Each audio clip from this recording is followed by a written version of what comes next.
kulanti wacan oo wanaagsan daawadayaal halkani waa wacaal tube soo dhawaada maantana waxaan idiin haynaa warbixin ku saabsan jilaaga reer Hindi ee John Abraham oo afar waji ku matali doona filimka cusub ee Mumbai Saga.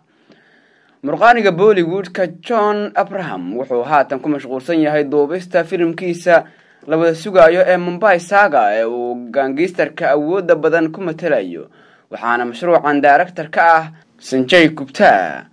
filimka Mumbai Saga waxaa la sheegay in John ku jilayo afar waji oo kala duwan, waxaana muuqaaladiisa u dhaxayn doonaan isagoo da'da 20aad ku jiro iyo mar ay da'diisa ka weyn tahay 30 sano.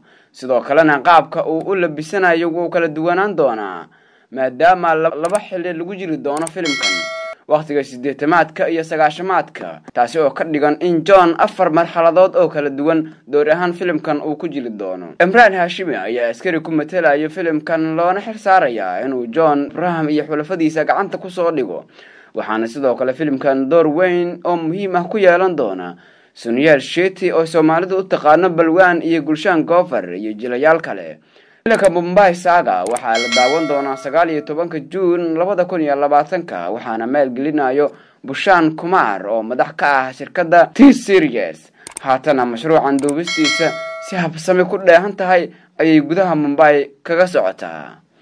intaas ayaan ku soo gabagabaynaynaa warbixinta aan ku eegaynay jiraaga John Abraham oo afar waji ku matali doona filimka Mumbai Saga oo hadda ay duubistiisu ka socoto magaalada Mumbai ee dalka Hindiya.